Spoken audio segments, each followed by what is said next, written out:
Surviving the alien Hunger Games, she offers a human her body heat in a deadly arena. The engines of the transport ship roared to life as it began its descent toward Nexus 6. Commander Jack Donovan sat strapped to the cold metal seat, his wrists bound by thick, unyielding cuffs. His eyes were fixed on the viewport in front of him, watching the desolate landscape grow larger as the ship made its way through the atmosphere. He could feel the familiar knot of anxiety tightening in his stomach, a sensation that always accompanied the feeling of being dropped into hostile territory. This time, however, it wasn't a military mission. He wasn't leading a squad. He wasn't in control of the situation. He was a prisoner, a pawn in someone else's game. Jack's dark brown eyes flickered briefly to the guard standing by the door. The Vexorian was a hulking, bulbous creature with gray, concrete-like skin. Its large, misshapen head twisted in a grotesque smile as it eyed Jack with amusement. "Enjoy the view, human," it sneered, its voice rasping with disdain. "In a few minutes, you'll be in the Convergence. A real death sport. Yeah, I'm sure it'll be a blast," Jack muttered under his breath, staring back at the landscape outside the ship. A patchwork of rocky plains, dense forests, and abandoned structures sprawled below. It was the perfect setting for the galaxy's deadliest sport, the Convergence. A bloodbath. A cruel tradition where participants from all corners of the galaxy were forced to fight to the death. The rules were simple: survive 30 cycles or die trying. Only, no one had ever survived. Jack had learned that the hard way. He rubbed his wrists, the cuffs digging into his skin. His mind flashed back to the moment he had been captured. The debt he owed had seemed small at first. A loan from the Syndicate. A couple of thousand credits. But the interest was brutal, and the deadline was tight. Jack had missed that deadline. He had borrowed money from the wrong people. And now here he was, dropped on a deadly planet, with no weapons, no allies, and no way out. What's the Syndicate's idea of justice again? Jack muttered under his breath. You can't pay up, so you get to die for their amusement? The Vexorian guard leaned in closer, its beady eyes narrowing. The Syndicate doesn't forgive debts, human. You couldn't pay, so now you get to play in the Convergence. Survive for 30 cycles, and you're free to go. Jack let out a bitter laugh. Yeah, right. Free to go. If I survive the first day, I'll consider it a win. The ship's engines began to whine as they reached the lower atmosphere. The sky outside turned a deep red, with swirling clouds visible through the viewport. Jack braced himself as the ship began its final descent. He could feel the jolt in his chest as the transport hit the ground, its metal frame shaking violently with the force of the landing. The moment the ship landed, the Vexorian guard unstrapped Jack from his seat and pushed him toward the exit ramp. Jack stumbled forward, the cold steel of the floor biting into his bare feet as the ramp lowered, revealing the bleak, unforgiving landscape of Nexus 6. Out. Now, the Vexorian barked. Jack didn't argue. There was no point. He stepped off the transport and onto the rocky soil of Nexus 6, taking a deep breath of the dry, heavy air. He could feel the weight of the planet pressing down on him. This was a place designed for death, and it wouldn't be kind to him. A voice echoed from above, and a holographic projection flickered to life in front of them. It was a sleek, silver-skinned humanoid figure, its face eerily emotionless. Contestants, the projection announced, its voice smooth and melodic. Welcome to the Convergence. You have been selected to participate in our grand tradition. The rules are simple. Survive 30 cycles. Kill or be killed. Form alliances or go alone. The choice is yours. Jack scanned the other prisoners as they stepped off the transport. A motley crew of species from across the galaxy, each looking just as doomed as he felt. A few of them seemed terrified, their eyes wide and uncertain. Others, like a massive draconid with copper-colored scales, looked like they couldn't wait to get started. The projection continued. Weapons and supplies have been scattered throughout the arena. Shelter will be necessary before nightfall. Temperature drops dramatically once the sun sets. You have 6 hours to prepare. Begin. The Vexorian guard pushed Jack forward, marching him toward the others. Jack's military instincts kicked in immediately. While the others stood there, confused and frightened, Jack started scanning the area for potential survival routes. His first priority was water, then shelter. The rest would come after. Nightfall. The temperature drop would be brutal. His breath would freeze in the air, His fingers would go numb, and in a matter of hours, he would be fighting for his life. But Jack had survived worse. The wilderness, hostile environments, and even the harsh cold of deep space. He was trained for this. He turned away from the group, heading toward a dense forest in the distance. Stay alive. That's all that matters now, Jack whispered to himself, his voice rough. The convergence had begun, and he would do whatever it took to survive.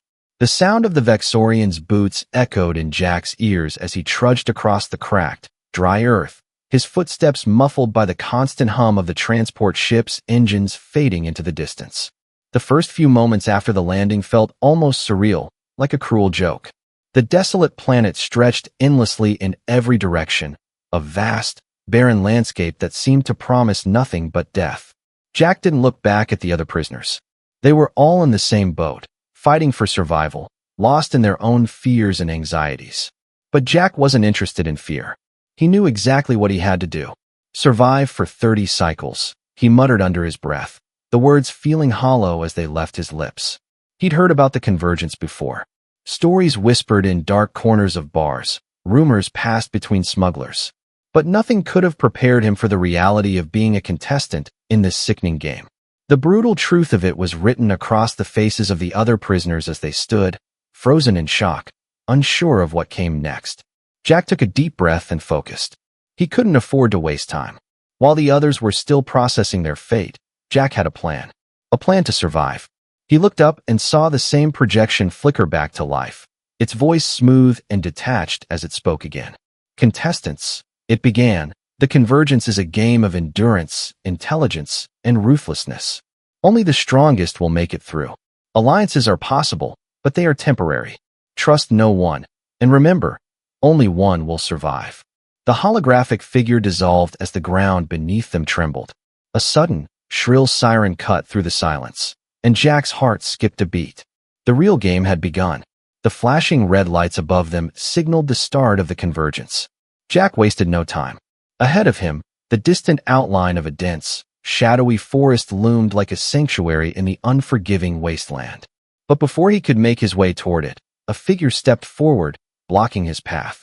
It was a tall, slim alien, her turquoise skin shimmering under the twin suns of Nexus 6.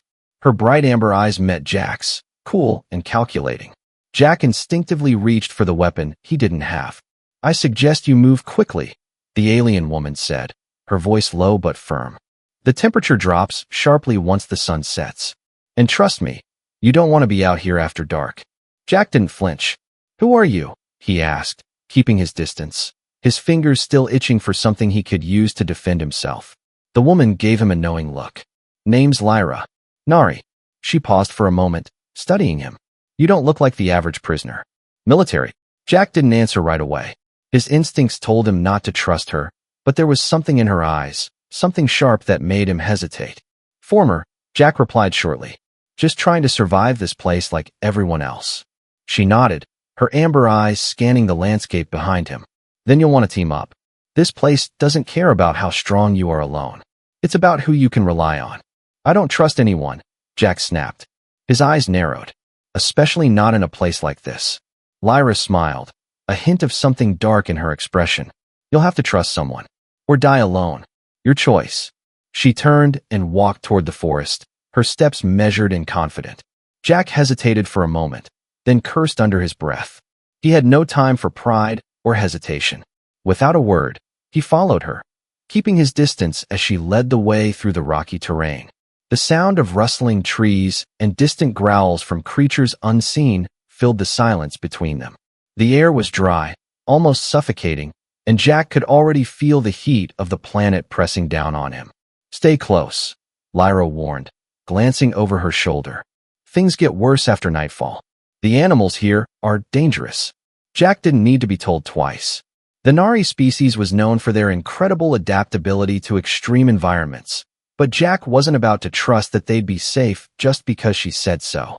As they moved deeper into the forest, Jack's mind raced with possibilities.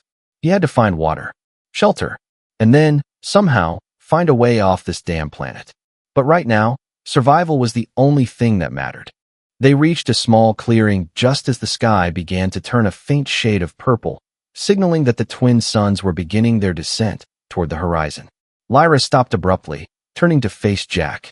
"We need to set up shelter," she said, her voice calm but firm. "We'll freeze if we stay out here tonight." Jack nodded. He had no choice but to trust her for now. He gathered what little wood he could find and began to construct a crude shelter, using branches and foliage to create a small makeshift barricade. Lyra worked with him in silence, her movements efficient and practiced. As the sun dipped below the horizon, the temperature began to plummet. The chill in the air cut through Jack's thin clothing like a blade. His breath came out in visible puffs, and he could feel the cold creeping into his bones. Lyra was already inside the shelter, huddled against the wall, her turquoise skin glowing faintly in the dim light. "I told you it would get cold," she said, her voice soft but tinged with a certain amusement. "You should be thankful I'm offering you this." Jack scowled, but he wasn't about to argue. He'd learned long ago that pride had no place in survival. Without another word, he crawled into the shelter, grateful for the warmth her body radiated.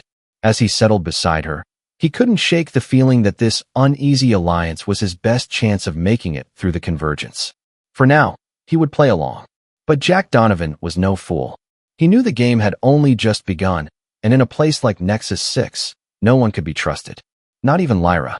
And yet, as the chill of the night seeped in, Jack couldn't help but wonder if the real game was about to unfold between them. A game that might change the course of both their fates. The temperature had dropped faster than Jack expected. By the time the last rays of the twin suns dipped below the horizon, the chill of Nexus 6 had wrapped around him like a suffocating shroud. His breath crystallized in the air, and even his military training couldn't prepare him for this kind of cold. Inside their makeshift shelter, Jack could feel the freezing air creeping through the gaps in the branches and leaves. He pulled the thin thermal blanket tighter around his shoulders, but it barely did anything to stop the cold from gnawing at his bones. His teeth were already starting to chatter. Lyra, on the other hand, seemed unaffected.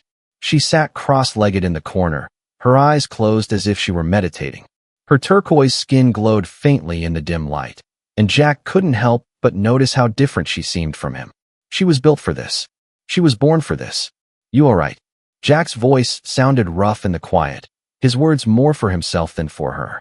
Lyra opened her amber eyes, casting a glance toward him. "I'm fine. It's not the cold that'll kill you here, human. It's the night creatures." She didn't elaborate, but the chill in her voice told Jack everything he needed to know. He nodded, not sure if it was meant to reassure him or remind him of the dangers of the planet. Either way, he wasn't about to ask more questions. He needed to focus. He needed to survive.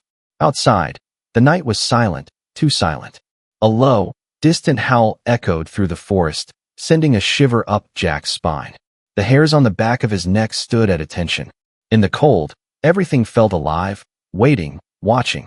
Jack reached for his spear, a crude thing he'd fashioned earlier from a branch and a jagged rock, and held it close, its weight offering him some sense of control. The spear wasn't much, but it was something. He wasn't sure how long he would be able to hold it in the freezing conditions, but right now, he needed to believe it could protect him. Lyra didn't seem concerned.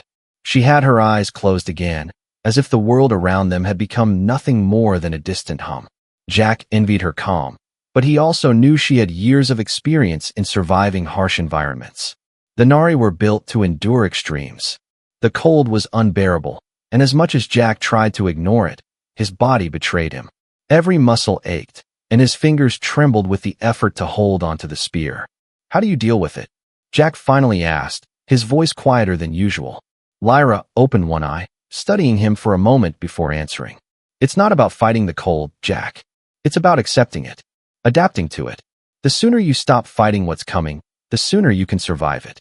Jack wasn't sure what she meant by that, but he didn't have the energy to argue. He wasn't sure if it was her words or just the sheer exhaustion that made his body slump against the cave wall. But soon enough, his eyes began to close despite the freezing air. "Get some sleep," Lyra said softly. "I'll keep watch." He nodded, too tired to protest. The warmth from her body was the only comfort in the unbearable cold. Slowly, he drifted into a restless sleep, his mind haunted by the distant howls of creatures that roamed the dark and the creeping, relentless cold that gnawed at the edges of his thoughts. The night passed like a blur. Jack woke several times, his teeth chattering uncontrollably, his body trembling as the cold seeped deeper into his bones. Each time, he found Lyra sitting still in the corner, her eyes closed, her body completely at ease. She was as calm as ever, and though Jack tried to rest, his mind wouldn't let him forget the threat that lurked in the darkness. When dawn finally broke, a pale light filtered through the cracks in their shelter, casting long, jagged shadows on the ground. Jack could see his breath in the air, but the worst of the cold was over. He sat up, stretching his stiff muscles, his body sore from both the cold and the awkward position he had slept in. Lyra, as if she hadn't been disturbed by the night at all, was already up. She had started gathering what little food and supplies they had left and was preparing to move.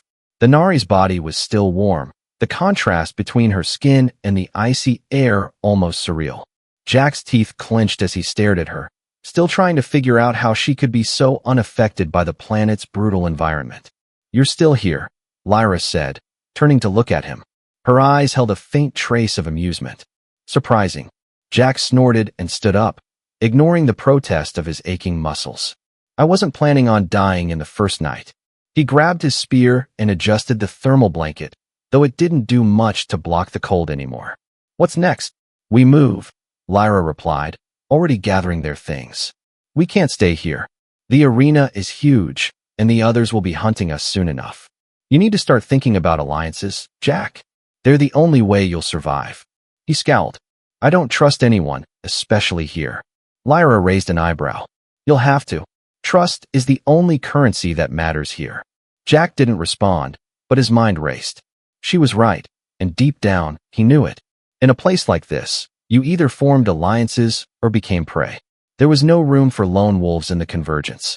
The two of them stepped out of the shelter, the cold air hitting Jack like a slap to the face. He took a deep breath and turned toward the horizon, where the distant mountains loomed. A new day had begun, and the clock was ticking. He didn't know who or what he would have to trust to survive, but one thing was clear: Nexus 6 wasn't about to make it easy. The sun had barely risen, casting a weak golden hue over the jagged landscape, when Jack and Lyra began their trek through the harsh terrain of Nexus 6. The temperature had risen slightly, but the air still held a biting chill, making every breath feel like it was being pulled from the depths of a frozen cavern.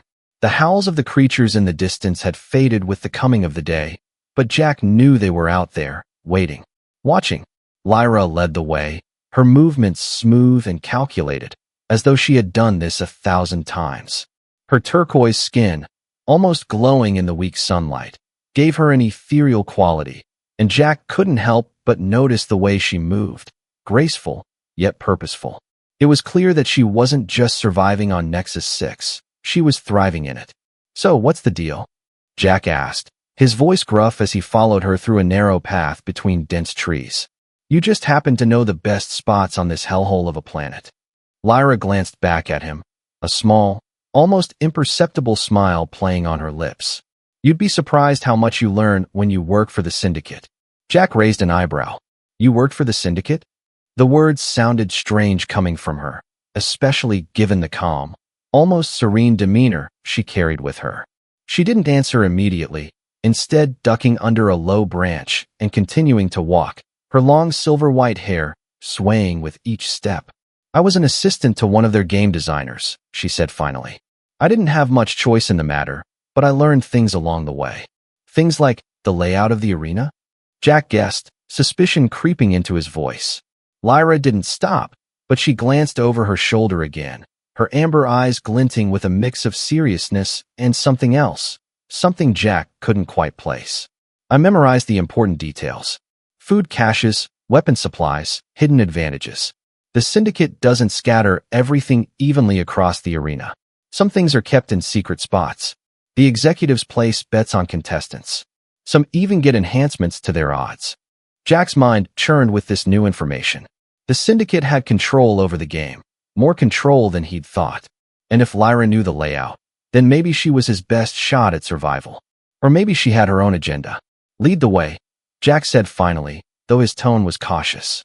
Trust was a commodity that could get you killed here. They moved through the dense trees, the sounds of their footsteps muffled by the thick foliage beneath them.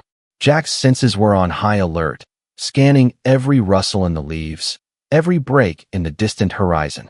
His military training was ingrained in him, honed through years of combat experience. He knew how to survive in hostile environments, but Nexus 6 wasn't like anything he had faced before. As they moved deeper into the forest, the air grew denser, the trees taller, their branches twisting upward like skeletal hands reaching for the sky. There was a silence now, a heavy, oppressive silence that made Jack's skin crawl.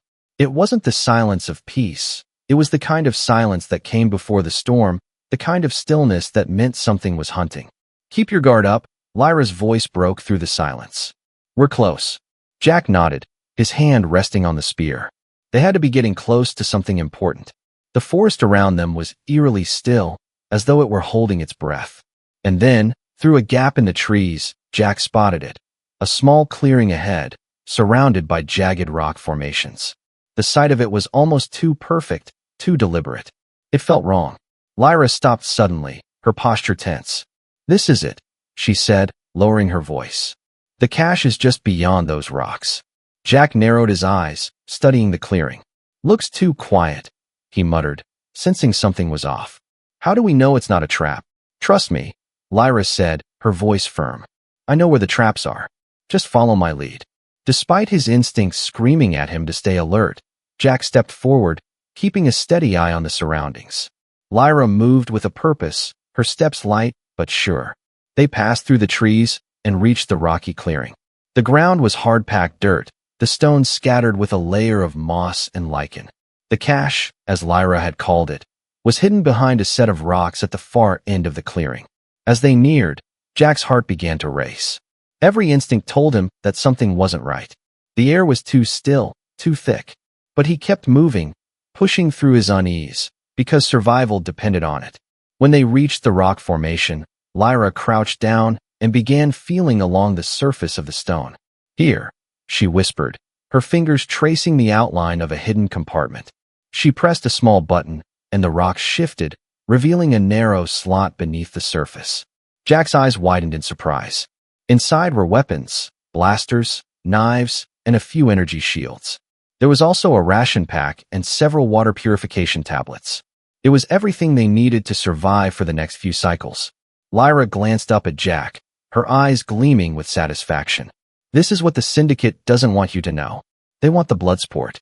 They want chaos. But with the right resources, you can beat the game. All you need is the right tools." Jack took the blaster from the pile and examined it carefully. It was light, efficient, and surprisingly well-maintained. "Not bad," he said, tucking the weapon into his belt. Before Lyra could respond, the sound of movement from the edge of the clearing caught their attention. Jack's hand instinctively moved to the pulse pistol, but Lyra was faster. She raised her hand, signaling for him to stay still. "Don't shoot yet," she said, her voice low and calm. "We don't want to draw attention just yet." They both crouched behind the rocks, watching as a small group of contestants entered the clearing. Jack could make out their silhouettes in the dim light. A mix of alien species, some clearly larger than others, all of them armed. They were scanning the area, moving cautiously but with purpose. Jack's heart began to race. This was what he had feared, an alliance, a group of competitors coming together to fight for survival. And they weren't just going to let him take the supplies without a fight. "We need to go," Jack said quietly, his voice tight with tension. Lyra shook her head slightly. "Not yet. We can take them, but only if we wait for the right moment." Jack felt the weight of his weapon in his hand, the pulse of adrenaline pushing through his veins. He wasn't sure if he could trust Lyra, but for now, she was the only ally he had. But in this game, trust was a luxury no one could afford. The silence that followed the arrival of the other contestants felt unnatural. The air was thick with tension, the kind that came just before a storm. Jack crouched low behind the rocks, trying to control his breathing. His fingers tightened around his blaster, every muscle in his body ready to spring into action, but Lyra didn't move. She was still as stone, her amber eyes focused on the approaching group of competitors, her lips pressed into a thin line. The group of 4 contestants moved with a kind of synchronized precision, their eyes scanning the clearing, picking apart every shadow, every movement. Jack could make out a few details even from a distance. A tall, heavily armored figure with reptilian scales, a shorter but muscular humanoid with 4 arms, and a sleek, slender being with long antennae sticking out from his head. The last was an insectoid creature, almost invisible in the dim light, but Jack could tell by the way it moved that it was fast. Lyra glanced at Jack, her eyes narrowing in thought. "They're not here for the cash," she whispered, her voice barely audible over the soft wind. "They're looking for us." Jack swallowed, his throat dry. "I thought we were supposed to be the ones hunting them." Lyra nodded slowly, still keeping her gaze fixed on the group. "We are, but they're not stupid. They saw us at the transport. They know we've got something worth taking." Jack's heart skipped a beat. His thoughts raced. He knew that if they were caught now, it would be the end. There was no way they could fight off this mini with the little equipment they had. He glanced at the weapons they'd just retrieved, 2 pulse blasters, a couple of knives, and some rations. It wasn't enough to take on this group. Not even close. "Then we need to move. Fast," Jack said, his voice low. But even as the words left his mouth, he knew it wasn't that simple. The group was closing in on their position. Lyra's lips curled into a faint, grim smile. "You're right. But we're not going to run, Jack. We can't run. Not this time." Jack frowned. "What are you suggesting?" Her eyes met his, and in them, he saw something he hadn't expected, a spark of calculation. "We need to play them. We can use their own plan against them." Before Jack could respond, Lyra stood up, moving silently to the edge of the rocks. She didn't hesitate, didn't look back at him. She just moved. Jack's heart raced, and panic surged through him. "Lyra," he hissed, but she was already out in the open, her back to him. The contestants were only a few feet away now, still unaware of Lyra's presence. She was stepping forward, her hands raised in a non-threatening gesture. Jack's pulse quickened. He didn't know if she was insane or brilliant, but he had no choice but to trust her. "Looking for something?" Lyra's voice rang out clear and sharp. The group froze, their heads snapping in her direction. The reptilian creature hissed in recognition, and the other contestants immediately tensed. "You," the Draconid said, his voice a deep growl. "You're one of the Syndicate's little assistants. You think you can fool us? We know exactly who you are, Nari." Lyra didn't flinch. "I'm not here to fight. I'm here to make a deal." Jack's stomach twisted with unease. He stepped forward cautiously, his blaster still in his hand, but Lyra's gaze locked with his for just a moment, a silent signal that she had a plan. The insectoid creature spoke up, his voice like dry leaves crunching. "A deal? What could you possibly offer us?" Lyra's smile was cold, almost mocking. "Information. The Syndicate's games. I've seen the layouts, the routes. I can get you to the supply caches first. Weapons. Food. Everything you need to stay alive." The reptilian's eyes flickered with interest, but his gaze remained guarded. "And what's the catch, Nari?" Lyra's smile didn't waver. "The catch is simple. You help me out. You protect me from the other contestants while I guide you through the arena. In return, we split the resources we find." She didn't mention the fact that the real prize was the escape route she had been searching for, the secret exit from the arena, the one the Syndicate didn't want anyone to find. Jack's heart hammered in his chest as the group deliberated. He knew the moment would come, where the deal would either make or break them. He had no idea if Lyra was telling the truth or if she was playing them all for fools. He didn't know who was the bigger threat anymore, the other contestants or Lyra herself. After a tense silence, the Draconid stepped forward, his scaled face twisted into a cruel grin. "Fine," he said. "We'll play your little game.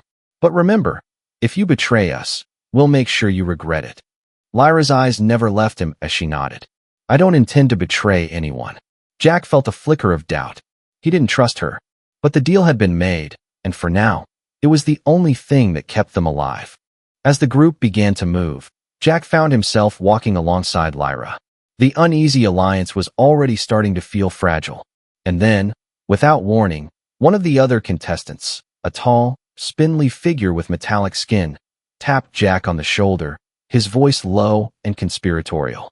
"You're the human from Earth, right?" the figure asked, his voice surprisingly gentle. "I've heard things about you. You're not like the rest of them, are you?" Jack's heart skipped a beat. He could feel the tension building between them. Was this an attempt to play him too? "I'm just trying to survive," Jack said flatly, his hand resting on the blaster at his side. "Just like you." The metallic-skinned figure studied him carefully for a moment before nodding. We'll see if you can. But don't get too comfortable. This place, it changes people. Jack turned away, his mind racing. The stakes were higher than he had anticipated. Lyra's game had just become their game, and Jack had a feeling it would be a lot more dangerous than any of them expected. For the first time, he wondered if he was in over his head. The wind howled through the trees as Jack and Lyra moved through the dense underbrush, the sounds of the other contestants barely audible in the distance. They were making their way toward a ridge, high enough to give them a better vantage point.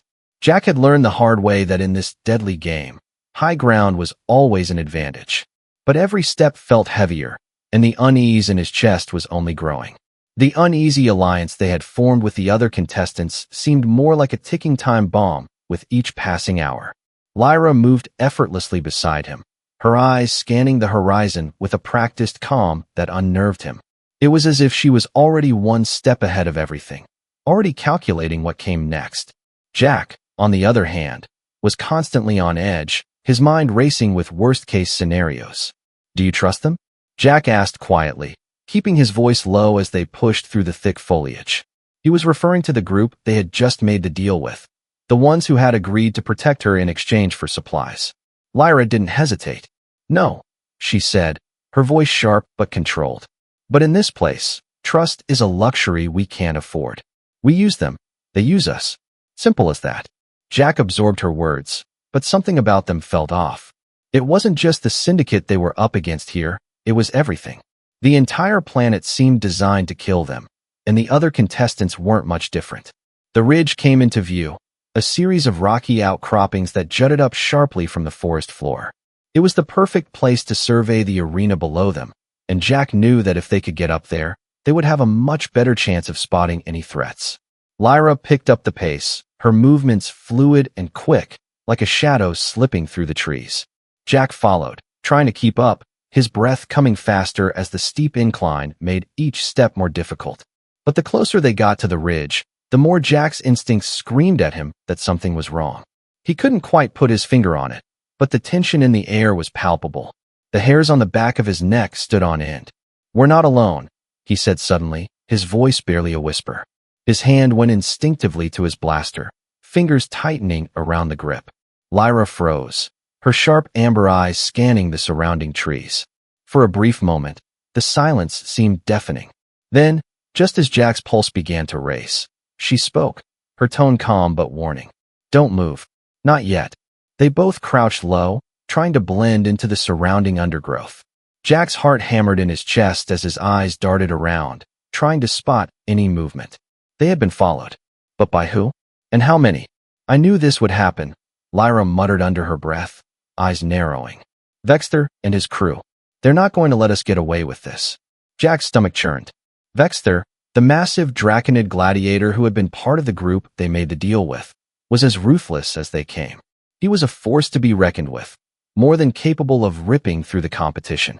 And now he was tracking them, likely ready to kill anyone who got in his way. Jack's mind raced. They were outnumbered, and Vexter's group had the advantage of better firepower. He looked to Lyra, who was already assessing the situation with an unnerving calmness. "We need to make a choice," Lyra said, her voice low but firm. "We either run or we fight." Jack shook his head, his eyes scanning the terrain. The ridge was close now, but they would never make it if they didn't act fast. "We can't outrun them, and we can't fight them head-on, either." Lyra gave him a look that he couldn't quite read. "Then we do what we do best. We use them." She pulled something from her pack, a small, metallic device that glowed faintly. "This will distract them for a while, but we need to get to that ridge before they catch up." Jack's eyes widened as he recognized the device. "A diversion? You're planning to leave them behind?" Lyra didn't answer immediately. Instead, she activated the device, and a series of rapid beeps filled the air before a low hum resonated through the ground. Jack's instincts kicked in, and he felt a slight tremor in the earth beneath his feet as the device created a massive burst of electromagnetic interference. It would scramble the sensors in their pursuers' weapons, leaving them temporarily blind. "Go," Lyra commanded. Without hesitation, Jack sprinted toward the ridge, his legs burning from the effort. He knew the risks. They were leaving their backs exposed, and there was no guarantee the diversion would hold the others for long. But it was the only chance they had. Lyra was right. In the convergence, every choice had to be about survival. As they climbed, the sounds of pursuit grew faint. The crackling of branches and the distant thudding of footsteps faded as they neared the top. When they finally reached the rocky outcrop, Jack turned, taking a deep breath. He could hear the sounds of movement below, but no one was close enough to see them yet. The ridge offered them a clear view of the arena below, a vast, open expanse littered with craters, forests, and abandoned structures. The other contestants were scattered across the landscape, some already battling for control of key positions, while others seemed to be forming tentative alliances. "We can't stay here long," Lyra said, her eyes scanning the horizon. "Vexter will be on us soon. But we have time to plan." Jack nodded, but his mind was racing with something else. He couldn't shake the feeling that the decisions they made now would shape everything. In the convergence, there was no room for mistakes. If they trusted the wrong people, or made one wrong move, they wouldn't just lose the game. They would die. But as Jack looked at Lyra, standing tall and composed beside him, he realized that the stakes had just gotten higher. They weren't just playing to survive anymore. They were playing for something bigger, for freedom. And the rules of the game were changing with every step they took. "We need to find a way out," Jack said, his voice low. "The Syndicate won't let us leave unless we make it out of this alive." Lyra's amber eyes met his, filled with a quiet determination. "Then we'll make our own way out. But first, we need to make sure we don't become a target before that happens." As they looked out across the arena, the reality of their situation hit them with full force. The clock was ticking. The convergence had only just begun. And in this game, the only way out was to win, by any means necessary. The night had descended quickly, as it always did on Nexus 6, wrapping the world in an unrelenting cold. The twin moons hung low in the sky, casting an eerie, pale light over the arena below. Jack and Lyra crouched low against the rocky outcrop, their breath misting in the frigid air as they surveyed the terrain.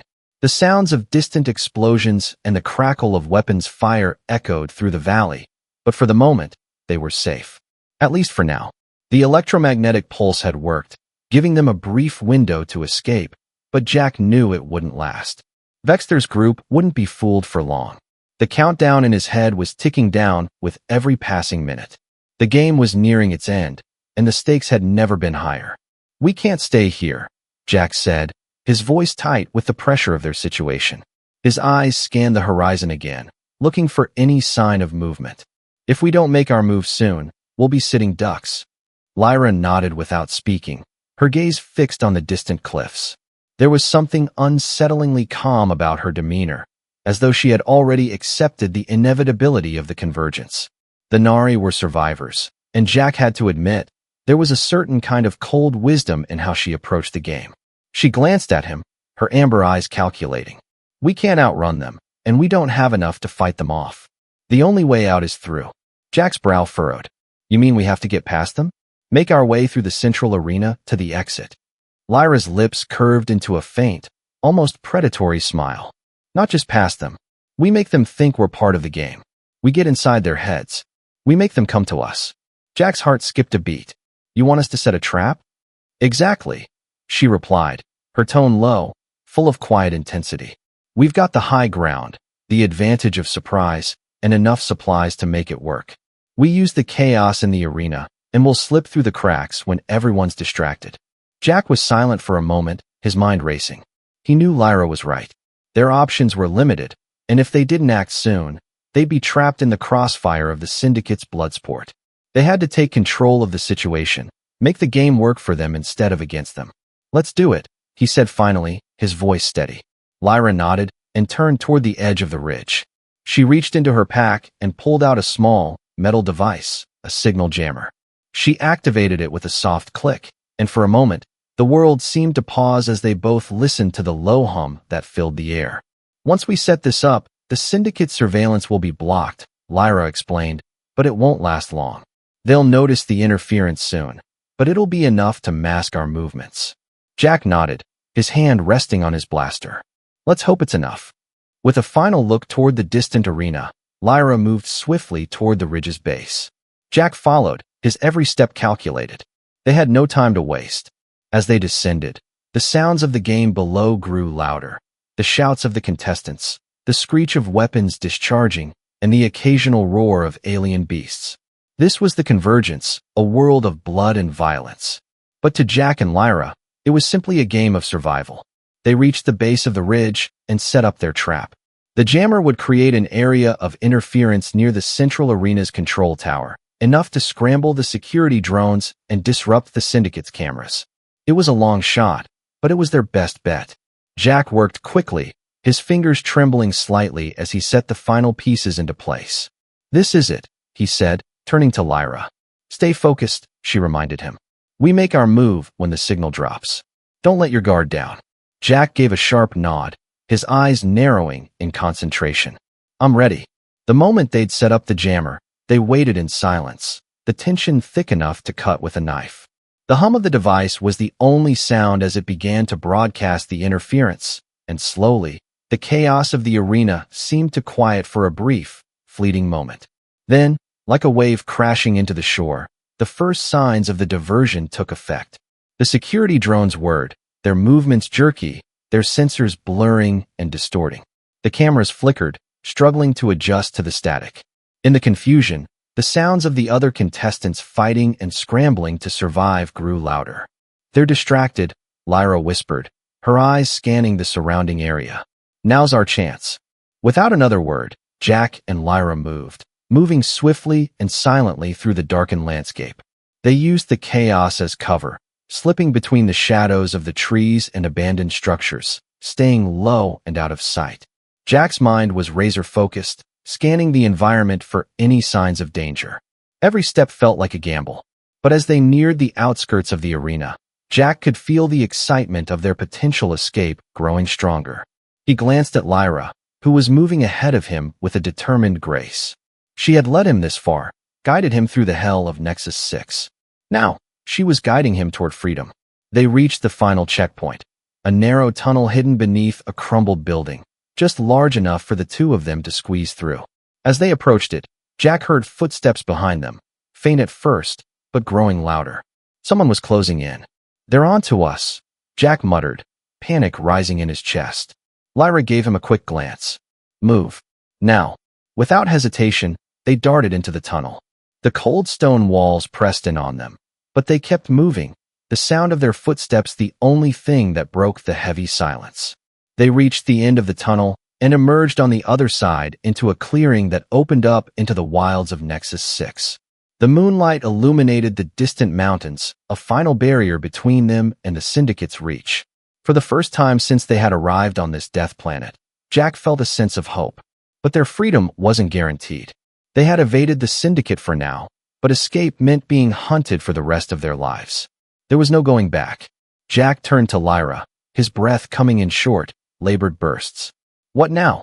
Lyra smiled, her amber eyes gleaming in the moonlight. "Now we live. Together." They both turned to face the vast unknown ahead of them, an uncertain future filled with challenges, but also freedom. In that moment, Jack knew one thing for sure. Whatever came next, they would face it side by side. And for the first time since he had been dropped into the convergence, he felt something he hadn't in a long time: hope.